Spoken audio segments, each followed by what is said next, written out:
guys. It's so cold in here. Don't you think you took your own phone and look at me now? I think it's so rude.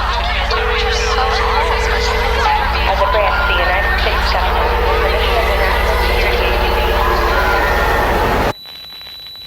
As a branch of the United States government, it is the mission of the National Security Agency to assess and flag citizens of the country who may present a threat to its security. The NSA has clearance to wiretap by any means necessary. Tapped. Incidental recordings of private conversations from the files of the NSA. now on feralaudio.com. Feral Audio.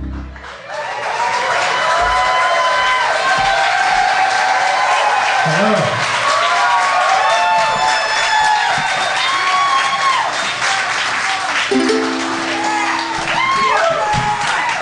Welcome. Are we rolling, everybody? All right. Can I start? Well, I was gone for far too long, but now I'm back. I was gone and for too long, your comptroller was black. But now I'm back and here to stay, and all I want to say is some people call me Pringles, but I never really found out why. I don't really have a Pringles dick, I just keep my dick inside. I keep my dick inside a Pringles can because it keeps my penis safe and dry. Some people call me Pringles dick, but I never really found out. No, I never found out. I never really found out why. If you know, sing along. Some people call me Pringles dick, but never found out why. I don't really have a Pringles dick, I just keep my dick inside. I keep my dick inside a Pringles can because it keeps my penis safe and dry. Some people call me Pringles dick, but I never really found out. I never really found out why. Ladies and gentlemen, hit it.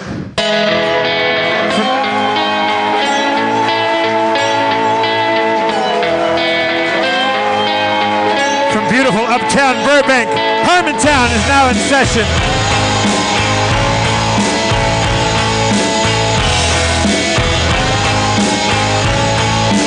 Spencer Crittenden.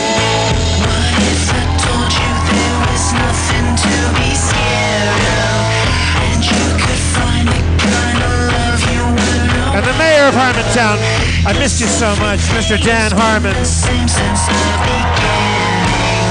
Yeah, we're all players in this game. I'm winning. I keep on losing my mind.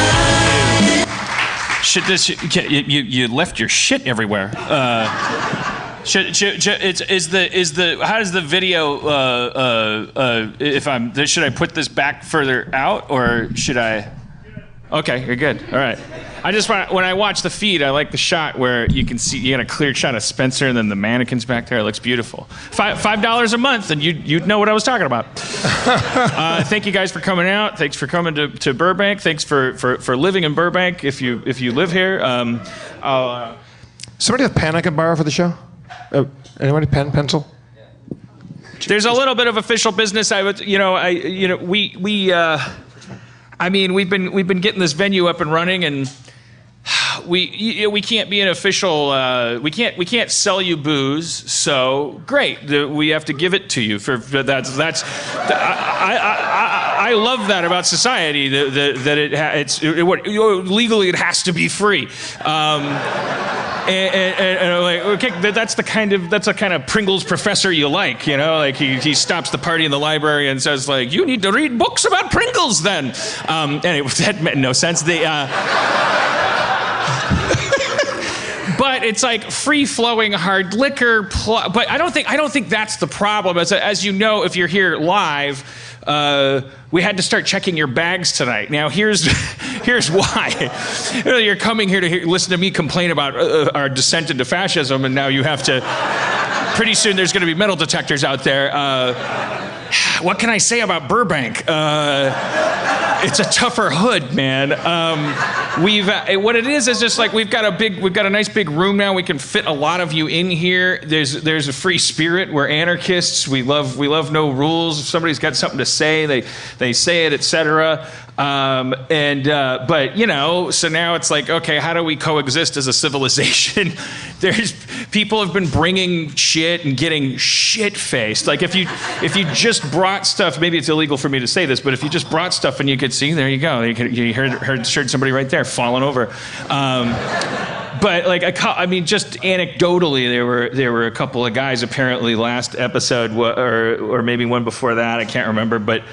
You know, we just have your standard security people. They didn't sign up to do any heart surgery or, you know, like they had to like bounce a couple guys, and I guess one guy immediately, as soon as he got, because they were just shit-faced, like walking into walls, and then they went out as a pair, and one of them. The official report on our side was that he turned to jello.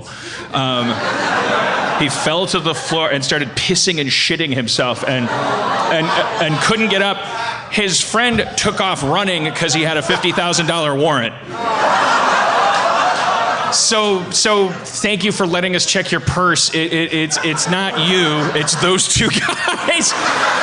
But also, it's like, I'm sorry if I caught you off guard, because it's like, well, maybe you have weed in your purse, and you're like, what is this, the fucking thing? And what? There's been people like smoking inside here, and it's like, it's all. If you just run it through the flow chart of like. Am I hurting anyone around me? Am I interfering with anyone else's good time? Which also doubles as when a cop comes in here, is this place going to get shut down? Because that cheats everybody. So in order to keep honest people honest, we're just kind of going, okay, so you can't, we're going to check your bags and stuff. So but this is, I'm not looking at this as this is our chance to explore how societies began. I'm sure, minus the electronics, this is basically equivalent to the first Thanksgiving, right? So like Exactly. Listen, some of you, I understand you make houses out of buffalo. Look, we love it, but I don't know. But you've got to accept these smallpox. It's called a social contract.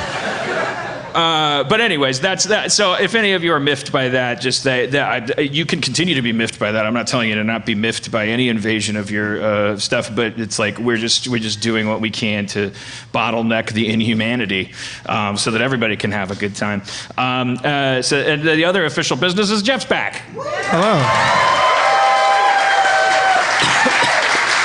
I missed you guys. It's been a long time. I've been enjoying listening to the show, though. I thought Brandon did a bang-up job. Brandon is amazing. I kind of felt like, not nervous to come back, but I felt like maybe like he had stolen everybody's hearts away, and I like what it's brought out of you. You come back with a ukulele. That's just like, it's good to see you on your toes. I felt like I had to put some hee-haw showbiz into this shit. Like the downside was it also brought out a lash of racism. Like you were. I mean, it brought it. But I'd rather just have all of you. You know. I think. He was black the entire time. He was black. Also, I mean, I feel so nervous about coming back. At Spencer and I, at the halfway mark of the show, we're going to do love letters. Yeah, it's a nice stage setup now. And we're going to continue. That's a play that two people do. We're moving toward. There's going to be a wireless environment up here. It's going to be like going to an Apple keynote pretty soon one day.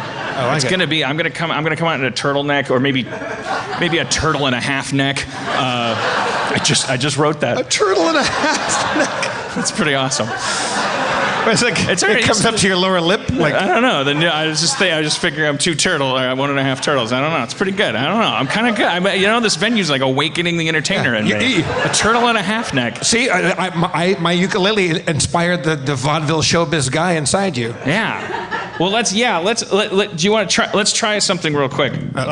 Speaking of, because we were testing the equipment, and so. Harmon, try to strike a balance between the, you don't want to turn it into a TV show because the people listening, but that doesn't preclude like the music stuff. So I got my garage band and you got your ukulele, and then. Oh, awesome. Wait, should I get my ukulele out? Oh, yeah. Well, I mean, if you want, yeah. Yeah. I've been enjoying. If you guys have not treated yourself to Dan's GarageBand like little Instagram videos, are pretty tasty. Yeah. You can really find out what it's like to hear Dan sing about pooping. Oh, what are you talking about? You're saying, oh, well, I guess since I opened GarageBand, I might as well play one of my songs. I think you should. Have you got a new one for us? No, this is a classic. From outer space. For those of you who aren't following me on Instagram. Seems you've been displaced from your being-based race. It's where you come from, where other beings grow. I'm just a lonely potato. I only know what I know, and I know I was born in the dirt, and the earth is above the shit. But now I can't look up from it and might be from outer space. See. Okay. Wow. That one I did for my bean, Cody. That was somewhere right in the middle, like equidistant between Lenny Kravitz and ABBA. With a lengthy stop at George Michael's filling station. Oh yeah. It's where you come from, where other beans grow. I'm just a lonely potato. I only know what I know, and I know I was born in the dirt. All right. You should have a fucking record. You could have a record, Dan. I'm gonna see if Logic will maybe produce my album. Yeah. Now that he's number one. Boy, is he gonna regret becoming friends with me before he became a number one hip hop artist. I'm like texting him every day. I'm like, what do you think of this? He's like, it's hip hop malicious. I have to say that from the time I was away listening to the show, you grew a lot because you started fucking dads now. That's great. I tried everything, you know. All right, well, but okay. So this is my new thing is GarageBand, because you don't have to be good at it. Like I don't. It's a hobby for me now. I can really lose myself in it. So you were telling me a good chord progression is. Oh shit! This doesn't have the. Where is the? Yeah, you made a new song. Where's the D? Go back to the old song that you. It's okay. We can do CGF is good too. Okay. Well, I see it. So okay. So I'm learning as people are paying to watch. I'm learning as people are paying to watch. That's fine. That's fine. But the good thing for people listening and not watching is there's nothing happening on the screen really worth watching. No, we're not. Yeah, but yeah. Well, my favorite thing about GarageBand is the strings, because if you rub them hard, it gets it's. But if you rub them really soft. It's been 7 hours and 15 days.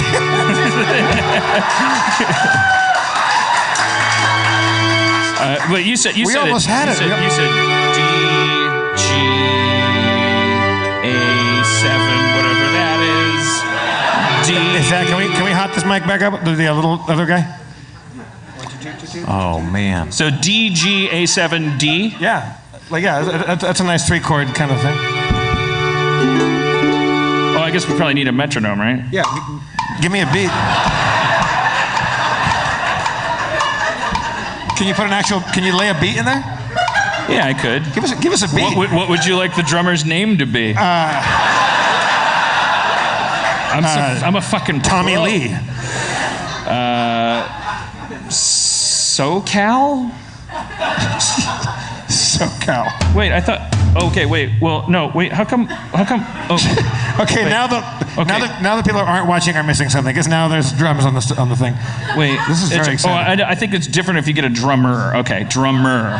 That's what I need. Okay, you want Leah This here? is like the scene in the movie Iceman where the Iceman finds out that he's an Iceman. Is that too Silver Lake for you? Would you like me to change Leah? I can change Leah to Jay Fister.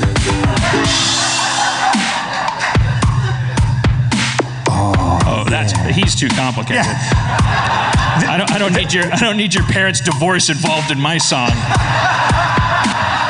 Maurice looks like he's wearing glasses, so I don't know. All these people are too. That beat really screams ukulele. You know what? You know who I miss? Leah. I'm sorry, Leah. I didn't mean to ever stray. Okay. All right. So there's our beat, and then one. Okay. All right.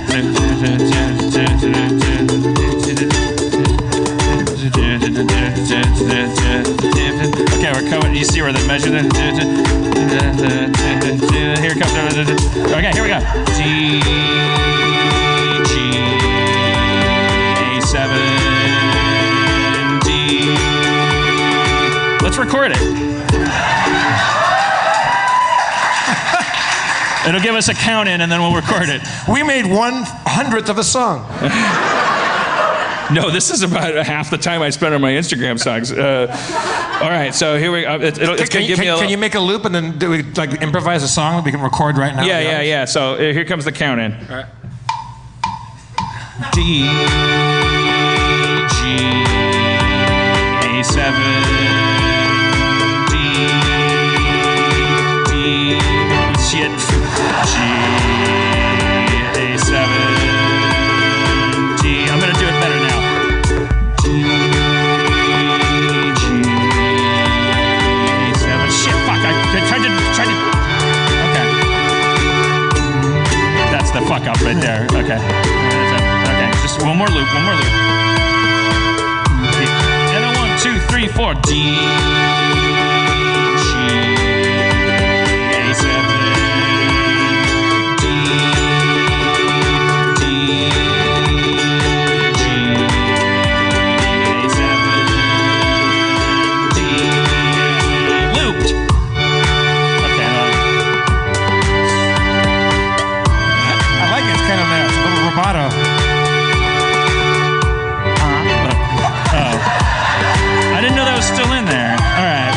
Re-record We gotta fix that. You hadn't re-recorded it. Oh, okay. You just sorry. recorded the first. Okay, here we go. 1, 2, 3.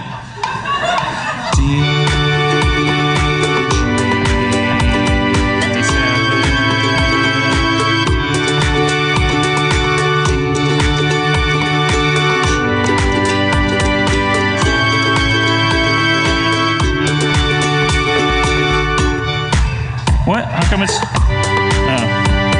There you go. Does that sound? Yeah. I saw your mama. I'm not. Okay.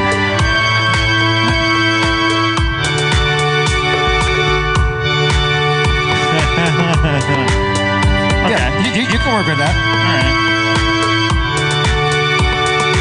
How come every time you come around, I never see your mama and daddy come around? How come every time they come around, I always gotta bring my car when they come around? Hey now, get your game on. How come every time you come around, I fuck your mama when I bring your car around? All that glitters is gold.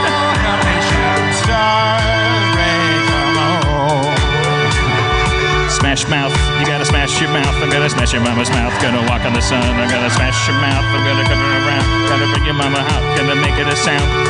All the glitters is gold. I'm gonna fuck your mama so hard my dick gets bold. I'm gonna do it to your dad. Gonna do it so hard that I fuck her sad. Ooh.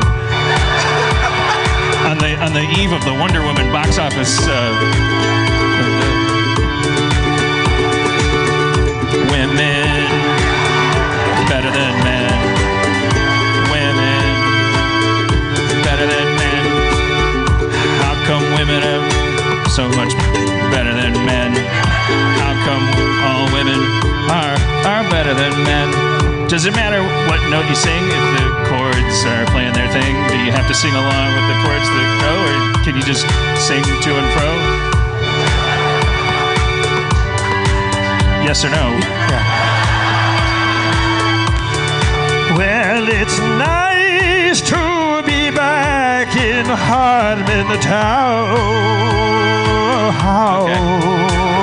It's nice to be back. Oh shit! I fucked up. All right, one more time. I just want to get those strings right, and then we'll move on. Because I feel like the velocity's not. I'm not. Okay. Yeah, the velocity's fucked.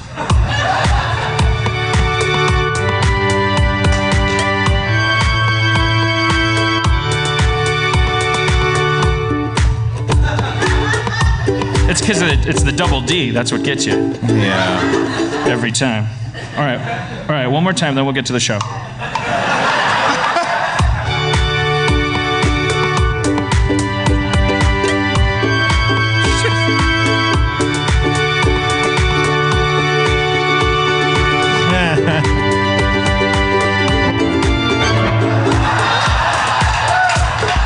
That's the one.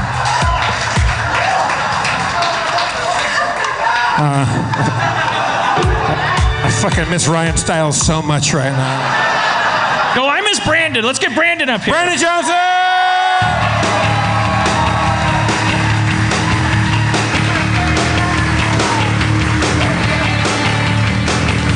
Hi. God damn it, that was hilarious. I love that last bit where you were, I give a fuck! Jeff Davis is back, everybody. Yes! And I can go back to being the disgraced alderman of Harmontown. Yeah, you did such a good job. I was afraid to come back. I thought I liked your version of the show better than me on the show. I can only tell you, big shoes to fill. Fucking had no idea what goes on. There's an entire control panel You gotta behind sit that through thing. 2 hours of this shit. That's the fucking hard part. Big fancy shoes that only you two know how to talk about. I like those loafers, by the way. Those are swinging. Thanks so much. You look amazing. The chain with the jacket. Yeah. Please. See, I can't wear brown shoes. I look like a bird. Oh shit. So much has changed since you left. He hates it so much. There was one episode when you had the journalists that were from that had been overseas, like in Iraq and stuff like that, and you kept asking them questions. Well, you started the show by saying that you were really drunk, and you interviewed them, and you kept asking questions and then answering their question for them. And I came up with a new term. It's called dansplaining. I'm not a good interviewer. I thought it was a good show. I don't care. It was. They were fascinating. So I heard theoretically. I heard a psychology. There was a podcast about emotions that I saw that said that there's this woman who's like the leading rock star of emotional psychology right now, but it's really weird because she's kind of counterintuitive.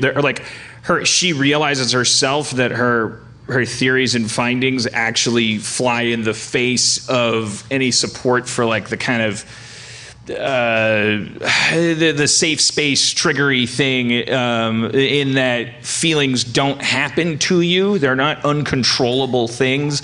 And I don't quite, I was kind of like half asleep while I was listening to the podcast, but I was like, it's kind of like we only, the weird thing is, and I don't know, I don't know who figures this shit out. How do you measure this, and who do you know is talking out of their ass when they, I guess that's why you have to look at like certification and stuff and credentials. But according to her, there's only really 4 actual honest emotional states for a human that you start with, and I think it's pleasant, unpleasant, aroused, and I can't remember Groupon. I don't know. I can't remember what the 4th one is even. Swifty. But it's not like angry, and it's not jealous, and it's not sad. I can't remember what it is, but it's like basically the way that there's only really 8 notes. There's only 4 feelings, but then we depending culturally, like if you're in ancient Sparta, then you have to have a certain attitude towards murder, death, manhood, womanhood, etc. If you go down the street to ancient Athens, they're working on the streets, and they have, but all of that stuff, all the stuff that we call outrage or jealousy or sadness or rage, like we're actually just, those are all social constructs that we're creating, that we're told, we're indoctrinated into them. So when you're a kid on the playground and someone steals your fire truck toy, you feel probably, I would guess, unpleasant about that. And then your parents tell you, or the kid that's taking your fire truck tells you, or somehow you get the signal, you're told, I know you're angry right now. What you're feeling is called anger, and it has to do with fire trucks being taken away from you. And so you learn that the same way you learn language. But there's very few uncontrollable emotions. Like you just kind of, you have a pretty mellow 4-part a quartet of pretty almost indistinguishable kind of states of emotion that you then I didn't really listen to it that much. But she herself was saying, like, I know this is awful because she's a liberal and a progressive person, but she's saying this is honest data that I'm getting back. This is the way we really need to look at this, even though it actually suggests, like, well, yeah, it doesn't. It's kind of like the scientific way of saying "suck it up, Buttercup" in certain contexts. But does that allow for nuances in between things? Like you can be angry in different. Okay. No, I don't know. Our next guest. No, but at the top of the podcast episode, they say it because they're doing, and I should, if I'm drawing on them, I should cite them. I can't. Oh, it's called Invisibilia. That's the name of the podcast. At the top of the podcast, they say. By the way, we've discovered a fifth emotional state, and so it's called ugut or something like that. And we'll get to that later. Like they found a tribe of people that can feel a fifth thing. I know it sounds absurd, but they have degrees the Jackson and stuff. Family. But yeah, that fifth one is called Jermaine. Bring up my fancy mind map. See? We just talked about that. Let's go to Twitter, shall we? Yeah. With a quick stop. When we were doing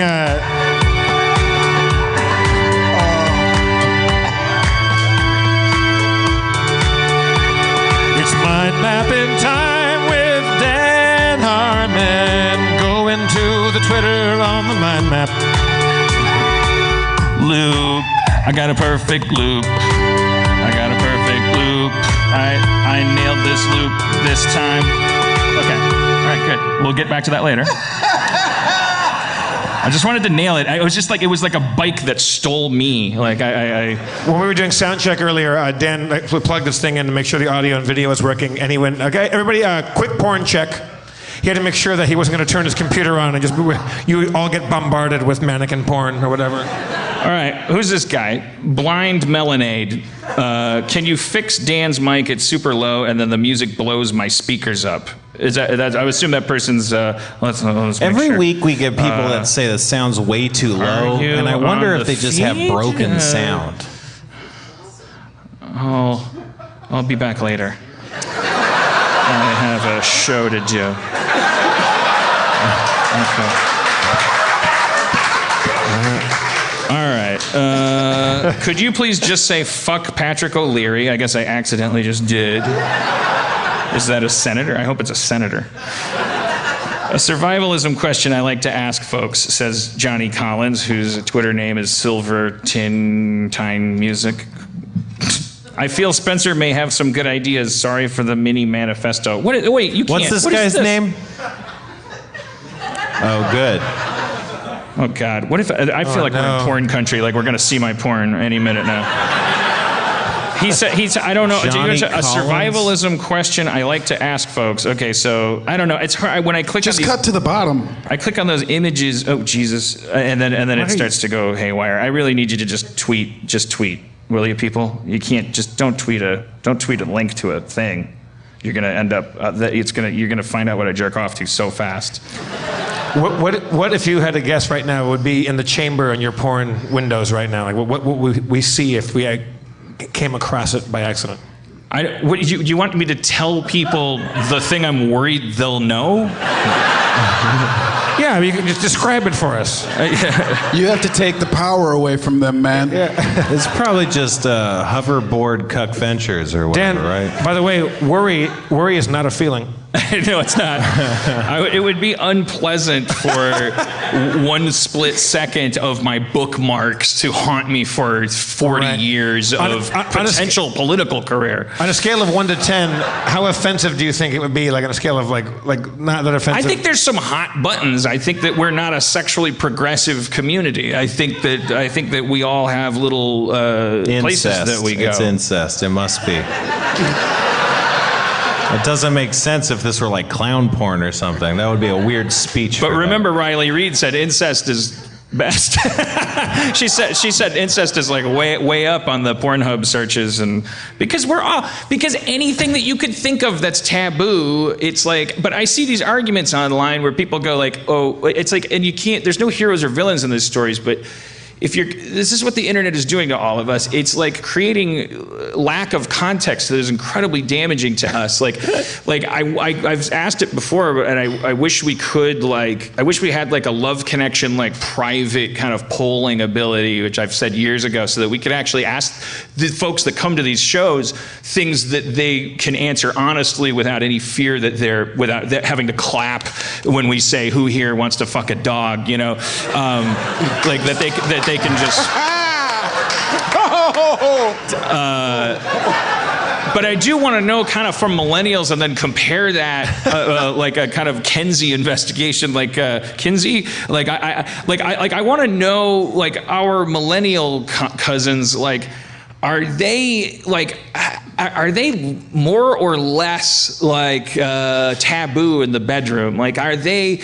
I mean, one person can yell out more. It's Annie in the front. I know that there's no answer for one generation. But you want to aggregate that data and compare it to people 20 years older and go like. And I don't know how you'd measure it, but I'm just really curious about that sometimes because my relationship with Cody, I don't think she'd mind me saying we're very like we go to dark places, like, and we do a lot of characters, and there's a lot of narrative work that goes into, and it happens organically. Do you guys ever do like accents, like different like dialects and things like that? Are you ever like Count Dracula or some shit? No, but I want to suck your tits. Do you ever do table reads? What's that? Do you ever table read some of your best stuff? What? Sorry, what? Do you ever do table reads of some of your table best reads? Like, sorry, I made you repeat your joke 9 times. No, it wasn't worth repeating any of those times, I would say. Can you return Rob Schraub's text, please? Answer the question. Have you ever done an accent? Have you ever played like a foreign character? No, I mean, I guess the closest would be I was recently pretty high-ranking Catholic.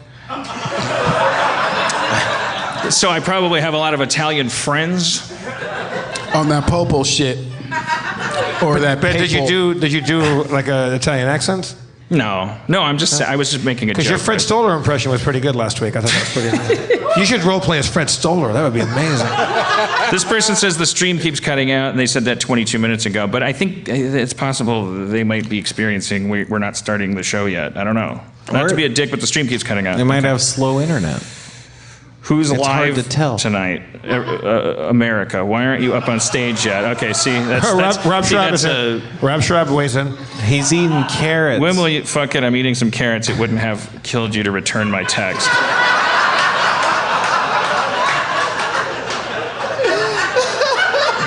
Wait, Rob is trolling us from outer space right now?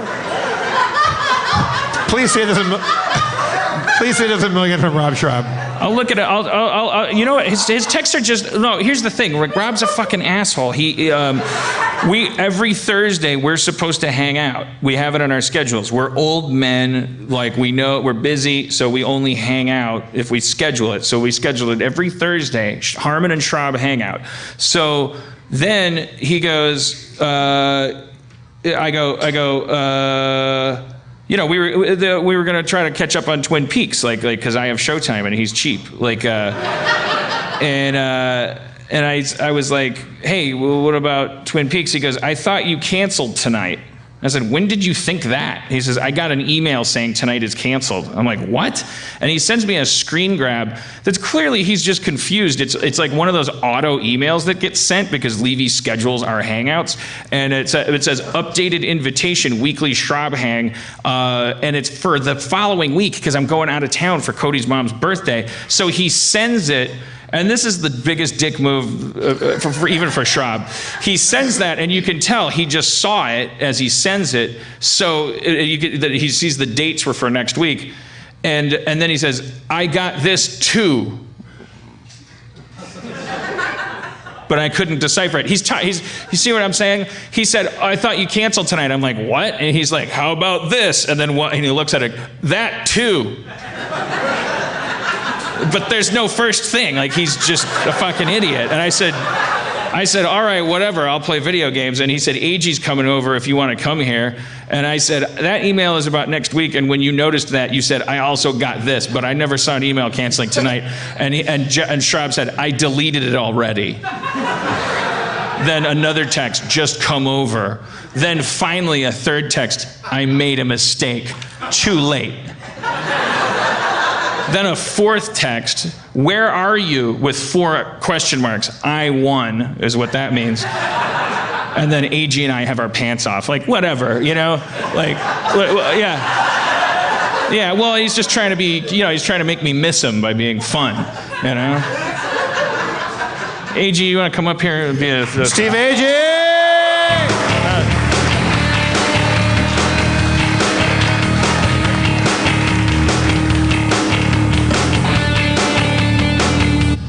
We had our shirts off, not our pants. Did you have fun? Because I felt like I just started playing video games. I never looked back. Mulholland Drive. I said we're supposed to watch Fire Walk with Me because that's what David Lynch recommends if you're going to watch anything to catch up before you start watching Twin Peaks. Watch Fire Walk with Me, and I said to Schraub, so should we watch Fire Walk with Me first? And he was like, maybe he wouldn't want me saying that he said that. He's like, Fire Walk with Me sucks ass. And I was like, so what does that have to do with anything? So every week should we get together and watch Citizen Kane and then Cheers? What the fuck? Like I thought the point was to watch Twin Peaks. Like David Lynch said, watch Fire Walk with Me. Fucking do it right, you dick. I'm just sick of his bullshit right now. And he fucked up. You gotta read what he's writing to you. What's he writing? Yeah, Dan, read a couple of those. I really want you to watch Fire Walk with Me. It would be a very good thing to do if you're going to watch. I mean, Schraub saying what Schraub tweeted, will you get me tickets to Right Said Fred? He's rhyming. Will you put toast on my bread? Rhyming. Will you come visit me on my deathbed? That was probably the first rhyme. How do you like them apples? He hashtagged how.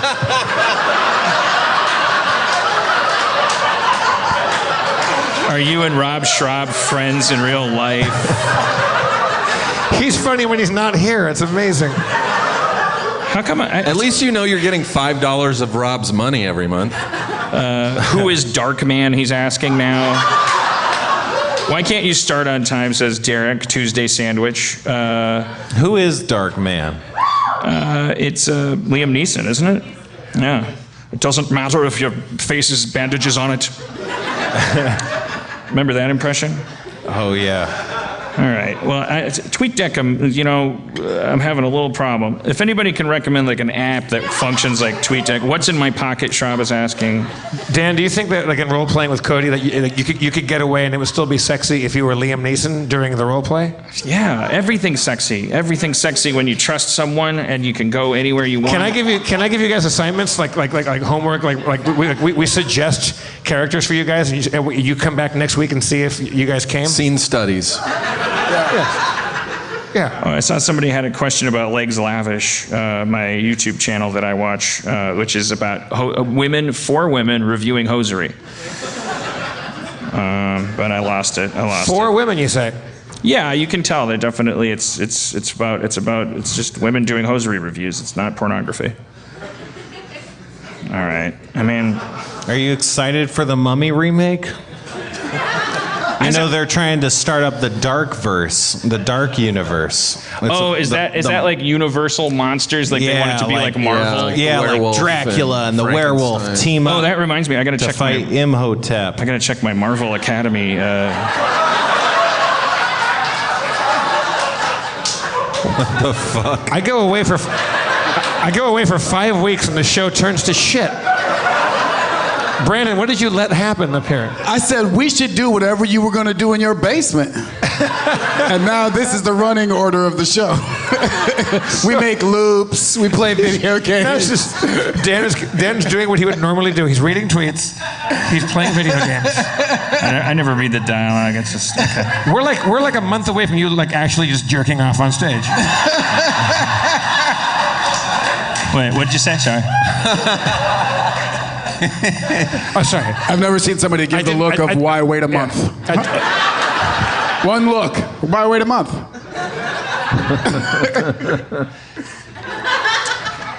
Are you still playing Cookie Collector? What do you guys want to do later? I guess we lost audio at some point. I don't know. We also lost the show. Nothing happening. It's just a rich 45-year-old just playing video games on stage. Oh, I'm so glad you're back. And he doesn't care. He doesn't know that we're here anymore. He can neither see nor hear us. Well, don't you think people tweeting questions is part of a show? Like, what, I'm sorry I took a 2-minute break to check on my Marvel Avengers characters. Like, what? I mean, it's like a, it's a game. It's like, you know. What about AG's new movie? Yeah, my movie. My movie. The star of Guardians of the Galaxy 2. Yeah, my movie. AJ. Thank you. What's Findom?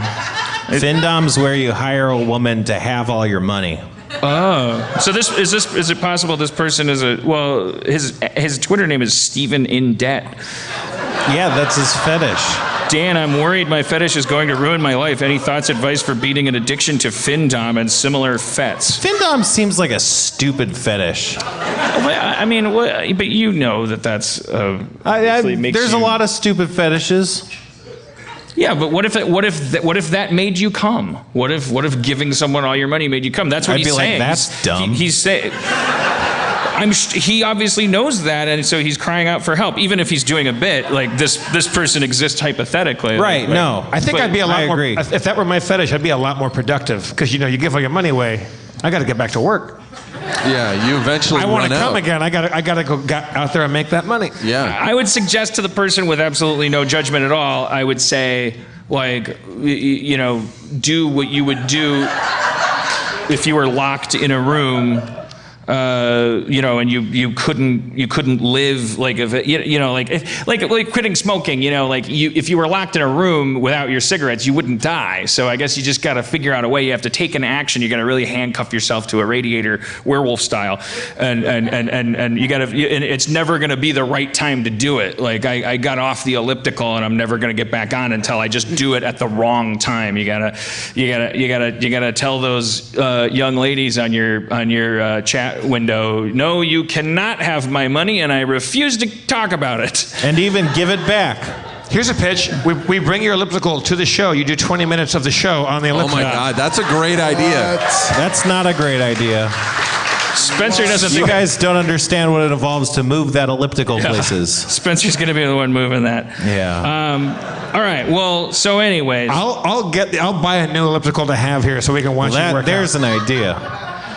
Let's see. I mean, I'm not the one that I'm happy to talk about lots of stuff. I got some movie recommends. I don't feel at home in this world anymore. Check it out on Netflix. Oh, it's good. What is this thing? All these branches going off of. It's a mind map. This app's called iThoughts. I'm not sold on it right away, but also watch Sneakers. It's a '90s movie. It'll make you feel. It'll make you feel better.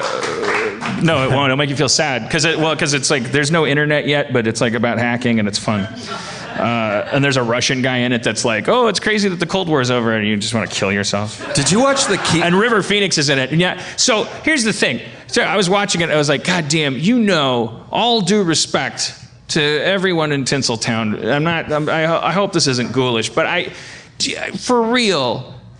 after River Phoenix died, DiCaprio's agent called DiCaprio and was like, River Phoenix died. And DiCaprio was like, oh, bummer. What do you got for me? So what do you think, Gilbert Grape? You're gonna take that? It's like, come on, man. River Phoenix dying was good for DiCaprio, is my thesis. Yeah, I'm sure his agents were thinking that. Do you think DiCaprio murdered him? No, I wouldn't go that far. I just think, it's weird when life puts you sometimes in the position of cheering someone's death. Did you see The Keepers? Yes, I've been watching The Keepers. It's a bummer. No, I mean it's insane. It's crazy. That's how. So we've stood up here numerous times. We all hate the kids. Like we particularly hate the teenagers. We think they're entitled. Dino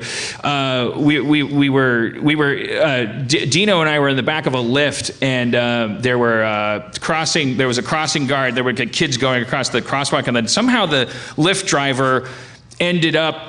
By mistake, his car was blocking the crosswalk. It wasn't because he wasn't looking and plowed into kids. It was because of the ebb and flow of crosswalkingness, and he ends up stuck at a stop sign, and he's in the middle of the crosswalk, and this 10-year-old kid comes up to the backseat window of the lift and knocks on the window that Dino's at.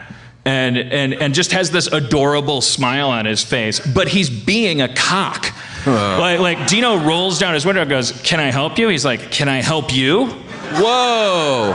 And luckily he got Dino and not me, because I'd be in jail right now. I don't know what I would have said. I probably would have escalated. But Dino was like, you can walk around a car. I believe in you. And he's like, I shouldn't have to. And he's like, you can do it. Good boy. And you hear him in the distance go, "Don't call me boy." Whoa. He was Indian, by the way. Don't bury the lead, Dan. Just to make sure Fucking Indian children, wow. I'm including, they can't use that at the end because Dino said boy and he said don't call me boy, which is his race became important at that point, in my opinion, because it's like, wait a minute, what the fucking shithead. Anyways, so that's how we feel about kids. We don't like them. We all agree, bad batch. No, wait, but we like. However, we like those kids though, because we grow up to be those kids. Like that little smart mouth motherfucker was great. No, he had a running bit already on the street that he was willing to fuck with adults on. He's a future Dan Harmon. Well, I hope so, but I have a feeling that he's a future Donald Trump, because he's like, oh, a system exists by which I can just yell at people. It's illegal to hit me. I think I'll just wag my dick around. Bling, bling, bling, bling. But here's the thing. This was all a downbeat to something uplifting about this. We all shake our canes. We go these kids, they suck. Oh, they're so fucking shitty, and they know it's illegal to hit them now, and they're just taking advantage of it. If you watch The Keepers on Netflix, which takes, it's like this nun disappears, they find her body, and then it all starts to uncork this horribleness that's happening within the Catholic high school. And it's just episode after episode, story after story of, you can't believe, it sounds like a parallel dimension, the shit that people were getting away with abusing these kids. These kids are pubescent girls in an all-girls Catholic school, and I was uplifted, and I was talking to somebody about this the other day, because they were griping about today's kids, and I was like, yeah, but if these kids, that Keepers shit, it's impossible now. You can't. Today's 13-year-old isn't going to go into a priest's office and believe they should just drink a soda and talk about what a slut they are, and not think it's gonna. They're that entitlement that we're complaining about and stuff. It's where did the obedience get us? Where did the respect for elders? It's just it's always 6 of one, half a dozen. When you watch The Keepers, you just wish Ariana Grande fans would run into the office and go I'm entitled, because it would be the end of everything. And instead, this thing goes on and on for so long that you're just watching old people watch the snow fall over the footprints of their abuse that was so severe. It took them their entire life before they could even remember it, then talk about it, then find each other on Facebook, then be told by everyone, go fuck yourself, you took too long to remember it. So the good old days weren't that good. It is, by the way, a tenet of fascism from everybody that studies it, these allusions to a mysterious, amorphous, unsighted golden age. Make America great again. But everything was great at some point. You'll never be able to get out of a fascist the actual documentation of when it was so fucking great. They love to talk about like it's like comic book golden age or something. Like, oh, remember when you were 6 and you thought fucking Santa was real? That's what you're talking about. You want to get back to when you were 6? Fucking bloated windbag, you shitty, murderous, horrible.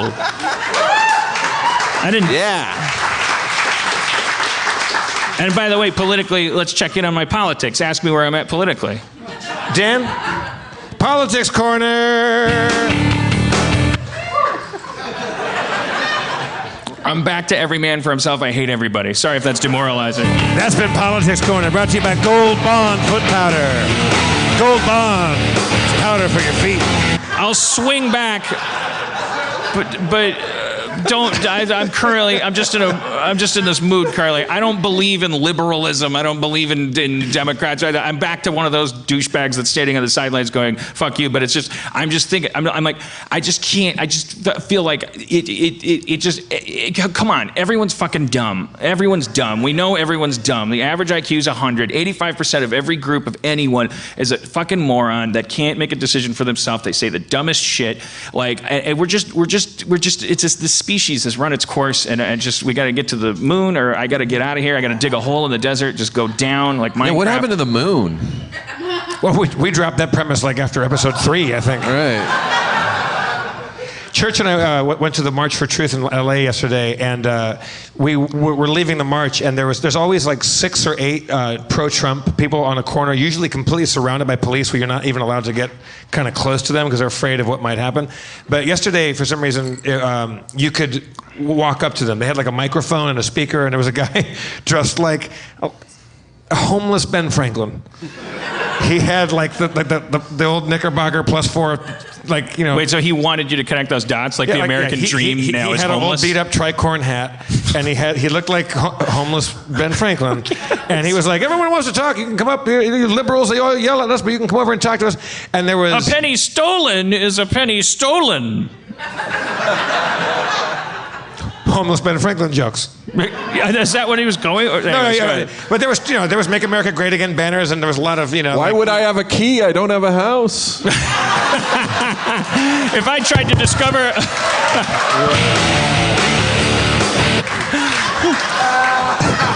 But I know we're derailing you, but then are you sure this guy was conservative? Oh yeah, he was. But he was being pretty cool because he was engaging people. He was like, if you want to come up here, I'll give you the microphone. We can have a discussion. Okay. It turns out mostly they shout you down about what you think because they're surrounded by "lock her up" and, like Hillary is, evil, like kind of posters. They're still on that thing. But Church at this end of this is amazing. I should probably let her talk about it like she wants to. But like she had this conversation with this woman who had like an American Indian like drum, and she had a Trump Pence 2020 shirt and hat on, but she didn't vote for Trump. But she thinks that it was better. But Church ended up having this like hour-long conversation with her that she came away with. It was really uplifting, but surrounded by like people that can actually talk. And like one of the upshots of it was the woman said, "You know what? This conversation makes me feel like I should call up some of my friends that I don't talk to anymore because I don't feel like I can because we're so different. The gulf between what I believe and what you believe is so like unbridgeable." But there was another guy pacing around, and he had like goggles on and a American flag bandana and a helmet and like military like flak jacket kind of stuff on and carrying a flag and just pacing around mad dogging everybody, clearly looking for a fight.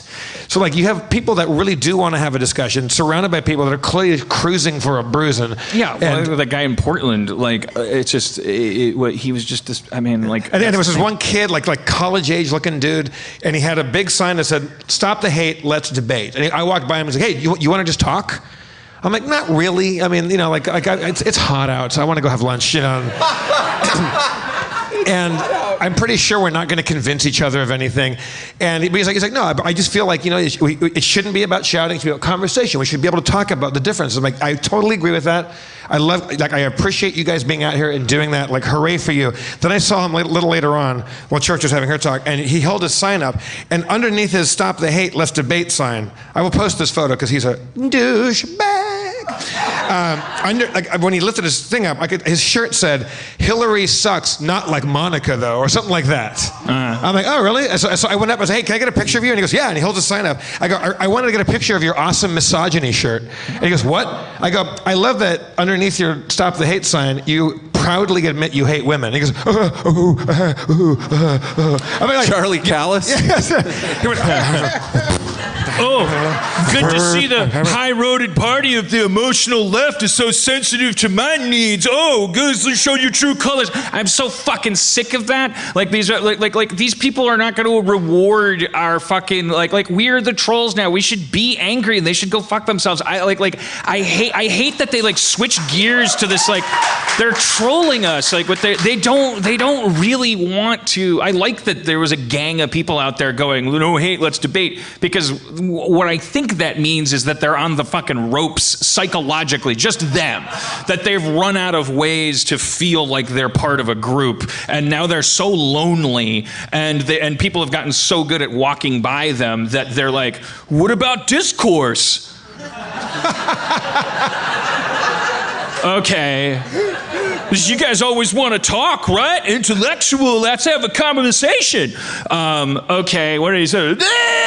Retard! Yeah. I just, like, these people are dumb. They're dumb. And you know they're dumb when they speak because they don't know how to put thoughts together. And when you say things to them like, that sounds like you don't know that America isn't 2 million years old, they say, see, it's that kind of attitude that's seen its day.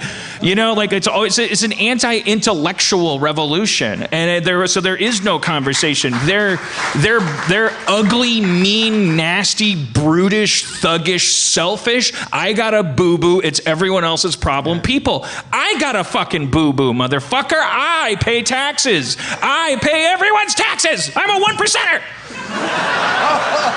It's hard for me. Get out the world's biggest violin for me.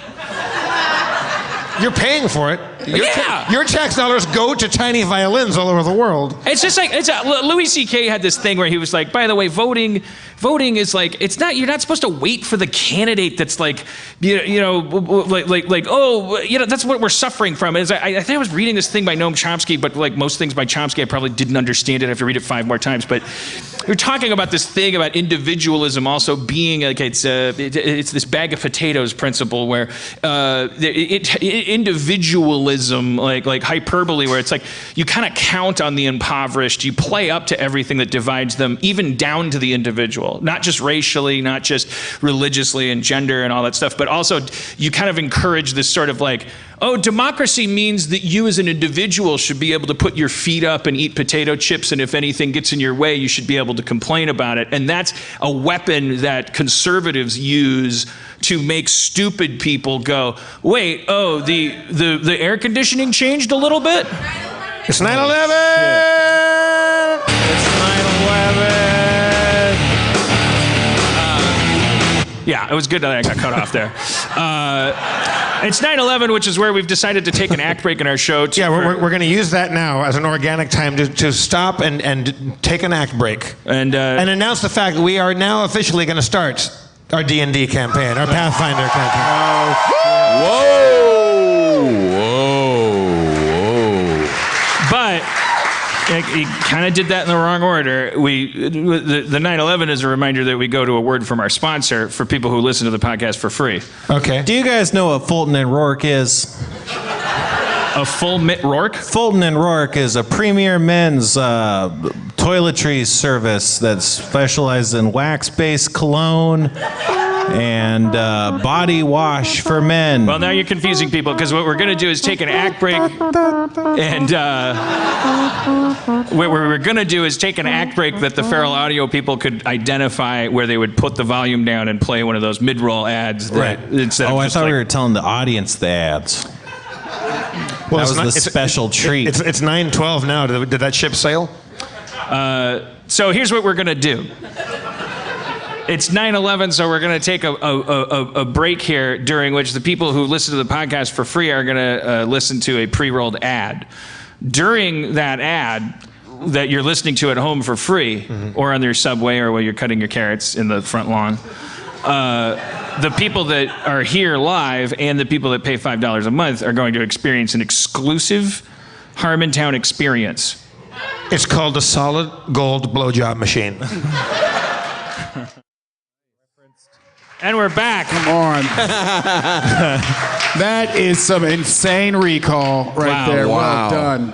You guys, That's amazing. I wish people could hear. It was largely, Wow. yeah. You guys missed something. If you don't pay $5 a month, there's callbacks to other shows that happen. All right, Let's all put our pants back on and get back to the show. That was chilling. All right. Well, so this has been long delayed, like us getting into the D&D thing. We're not gonna do actual gameplay this episode. That's gonna be the next episode. Hold on. But we're gonna one thing that we're gonna establish about the D&D thing is we're gonna do it earlier in the show, about halfway through, and so we're hopefully a little more sober. We're gonna keep it consistent, like with terms of, so that we're not like we're looking at, how did it spiral out of control? Like we're just gonna have like people that are always able to do the show, doing the characters, and we're not going to start doing the rotating guests and all that stuff.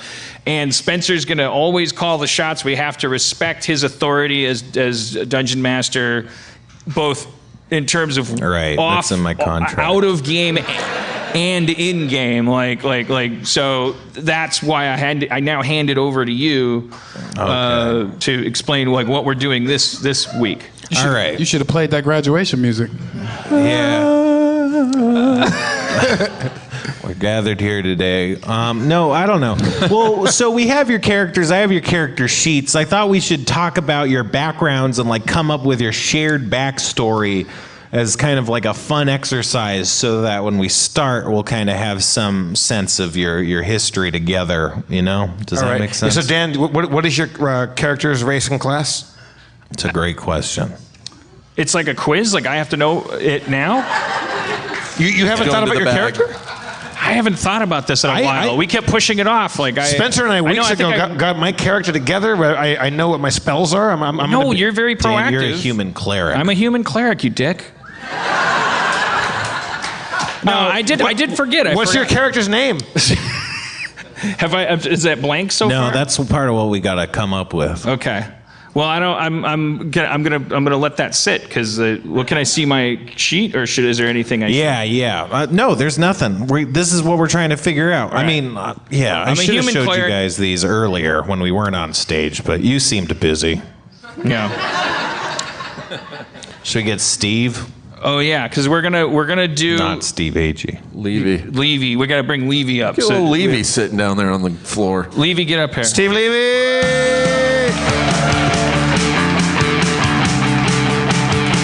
You're gonna love it at Levy. More like a Rivey. Man, finally more dudes on the stage. So here's the thing about that. That is just we're gonna have to just take that bullet. And I'm not gonna be one of these guys that says, hey, you got $100 million movie, take it easy, equality achieved. However, I will say that because we want to be able to have consistency. It's like for the D&D, it is going to be. I had a wife and I lost her. Because of D&D. We'll continue to. And plus, I looked into it. It turns out girls are actually bad at D&D. So. Oh no! What? It was on. I looked it up. I saw it online. You got to send your angry letters to the show. we're not gonna like circulate through special guests. That sexist moment brought to you by Gold Bond Powder.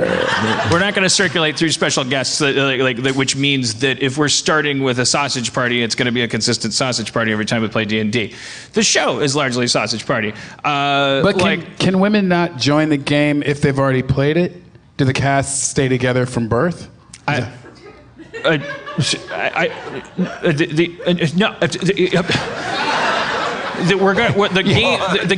you just broke down Herman.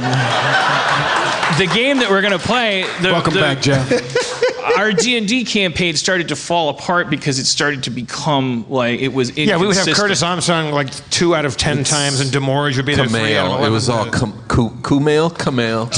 So we have to force ourselves to have like a rib cage where we're like we know there's people who are more likely to be here every single episode, and if one of them's gone, we'll make a judgment call on whether they vanish for that episode or go into another room, or Spencer plays them, but largely or if we just take that episode off, but so that there can be consistency of character. And that's the other reason we're moving it up earlier in the show, so that we'll be a little hair more towards sober. And that's one of the things. It's like what was the question?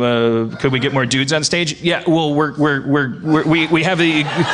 No, the question was, how do you integrate a woman into the game? No, that's not the question. That's not the question. He's starting with the same players and sticking because with the them. Because the answer is you start bringing strangers up on stage every week, and that's what I'm trying to explain is that we have to take a hit on gender equality and all that stuff in the interest of a solid D&D campaign, because that's what they said about baseball.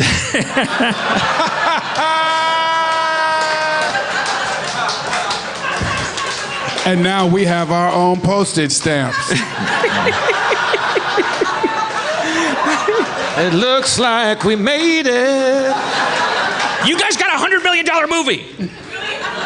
What is that? What are you talking about? Wonder Woman. It's like a record-breaking thing. Is $100 million good? Yeah. Yes. Good. Great. Yeah, that's good for a movie to make it its first weekend. Yeah. Dan, what's your fucking character's name? That was the question. I'm not telling you yet. No, that's my character's name. What are you? You're a human cleric, you said? You're a human cleric. Mm-hmm. So right, and you guys are in service of the Church of the Silver Flame. Yeah. What's your character's name? Chad the Fire Liker. Do you know your character's name? I haven't really thought about it. Well, this is the time. I announced I was going to come back and we were going to play D&D. You guys don't even have names for your characters. We've been hurt by you before. You announced that we were going to play D&D. You left us. Yeah, because this show doesn't pay.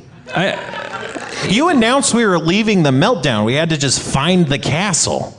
Yeah, you changed the his locks idea. at the comic book store. We couldn't even find it. I missed you guys. I got excited about our new campaign. I know, but I picked my spells. I got the whole shit together. I picked your spells. No, it's not true. We consulted about that. Can you? Is there a middle gear between passionate, like zealously, I'm so dedicated to us doing this particular thing right now, and you totally fucking leaving the show, like just you coming back and just being like, oh, I'm back. It's good to be back. Like it's okay. Dan forgot he was a human cleric. Dan is right, Jeff. Fuck you, Brandon. You're like Ulysses. He comes back. He's like, who's trying to fuck my wife? And then he just kills everybody. You know, one of those guys Ulysses killed was just like, I was told you were dead. I came to propose to your wife. I didn't touch her. I was just participating in an arrow shooting contest. Now I'm dead. I've been away. Maybe I'm overcompensating by my absence, and I felt remiss, and so I thought a little bit about what spells I have. They're mostly fire, because I'm Chad the Fire Liker. All right. I'm a gnome druid, by the way. Was the idea... Why do I always play small characters? Is it because I'm tall? I can't remember in this instance. Oh, because you like the drawing I did. Oh, that's right. That's why. Was the idea Oh, of this is good. segment that you just want us to tell you stuff about? Well, our I mean, characters? I really thought it would be quick to come up with the names and we'd move on. You're a cleric, so what kind of stuff are you into? Like, what's your alignment and like what kind of cleric? Or are you? even just what's your name? No need to complicate I it. think your name should be Chad also. I was just gonna say, Chad the fire hater. Chadrick. My name's Chadrick, It's not a good idea. And then Steve will be the Rick. fire lover. No. Yeah, I mean, Carlos. Carlos. I like it. I love it. Carlos Johnson. Carlos What a Johnson. funny name, Johnson. Yeah, where'd you get that? Carlos Johnson, the unimaginative. Perfect. Great. Are you so you're like a healer, magic user kind of guy? He's a or- cleric. I'm a holy man. I'm a cleric. Yeah. And so what's your relationship to the... Well, what's Steve? I've been thinking about it while on stage, and I was in Dan's office for a phone call the other day. All right. And on his window board, it was, you know what I'm talking about? I might. They're the words Diarrhea Junior. And I was really, piqued course. my curiosity, and I think that should be my name. Maybe DJ for short. Oh, that's great. DJ, that's great.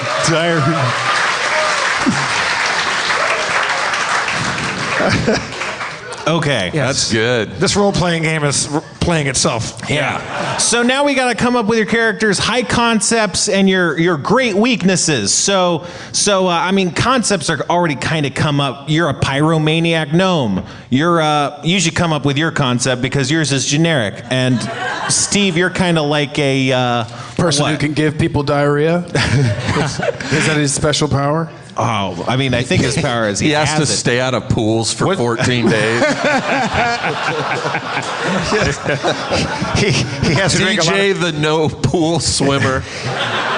his weakness is he has to drink a lot of Pedialyte all the time. Well, he can't resist it. And your flaws, if you came up with a concept, come up with a flaw. I mean, so the Weakness. concept is that does that translate into game terms? Like, No, it's just like, I mean, if you're pitching Jeff Winger, you're all like, out of work.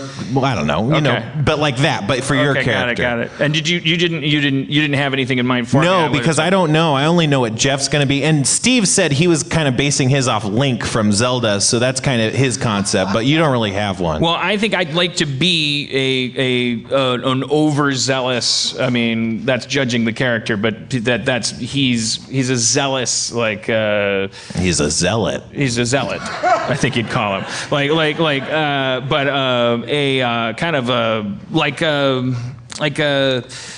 one of those Westboro Baptist. Yeah, like somebody that, but not somebody that's like a cult leader in the making, like somebody that's so zealous that it's really more about their ego, like a genuine zealot who actually has a fucking problem. Like they've found meaning in this religion, and if it weren't for this religion, they'd be so fucked up it's unspeakable. So they're hooked on it and can't So maybe this person is like, you're like Christopher Eccleston in The Leftovers. Oh, I haven't seen it, but I would say I would assume maybe like my character is like has a problem, like they're a sociopath, Richard Spencer. Did you ever see that? Yeah, there's so many shitty people with Spencer in their name. It sucks. Sorry, buddy. Yeah. Did you ever see that 1992 YouTube video? It's 28 minutes long, called "Child of Rage." It's this little girl. She keeps going, and there's an off-screen therapist that keeps going like, "And what would you like to do to your little brother? Pick them with pins." She's like, because she was adopted and she was found like in a crib in her own piss and stuff, and she said she didn't know love and doesn't know how to process it. So shit, like there's something wrong with this guy that then he found like his religion. Right. He's not, and it really has like given him meaning and direction, but it hasn't helped him grow to the extent that if he were to ever, so he needs this religion to really keep him together. Right. I like that so much. Religious fanatic. It's like when you meet somebody that you're like, oh man, you're super dedicated to being a nerd, because if you weren't a nerd, if someone actually gave you Iron Man armor, the first thing you do is step on innocent people's heads because you're so angry. But not like, I don't think this guy has rage issues as much as I think he like actually doesn't know right from wrong, and so he's relieved to feel that. Yeah. I like it. Okay. So, all right. Come up with, Steve, do you have anything yet? Come up with weaknesses if you haven't yet. Think about that. Steve, do you have anything for concept weakness? What's Diarrhea Junior's racing class again? He's an elf or half elf. He's a elf fighter. Elf fighter. I think that my guy's weakness would be susceptibility to like kind of charm, like kind of things, because if he's like he doesn't have like he's a follower. Well, he does. Yeah, he doesn't. If you can break through his force field of social programming, that he like anybody that had a that was in the business of making people think things or illusion magic or stuff like that, that he'd be a little more susceptible. Maybe he'd have a penalty against that because he's like kind of. Is that a good weakness? It's okay. Maybe he's a guy who hopes his weaknesses are up to snuff and he's really insecure about it. He has, no, but what do you? Dan, you have extreme nut allergies. Can you help me here? Because I'm not jazzed about that. Well, it's hard to say, because the only thing is, I think this is kind of what I told Jeff a little bit. It would be better if they weren't part of your character concept. So it's like that's kind of a natural consequence of your concept. So this would be a more lateral weakness. You know, like he has a bad he never leg? turns right. Yeah. Oh, okay. Right. Okay. Polio? Sure. Could be polio. Do you get wheeled around or something? Polio. My dad survived the polio epidemic in the 50s, and so he has like a withered leg, my dad. Okay. So I grew up with a very masculine dad who walked with a masculine limp, but when he wears shorts, he has like this little toothpick leg. But this is in real life. This is real life. That's just why clarifying. I'm Carlos the unimaginative. So I write what I know. So I was, I don't know. That'd be like maybe I have like I literally have a physical limitation. Like you could have polio, sure. Like I survived a disease that left me permanently capable.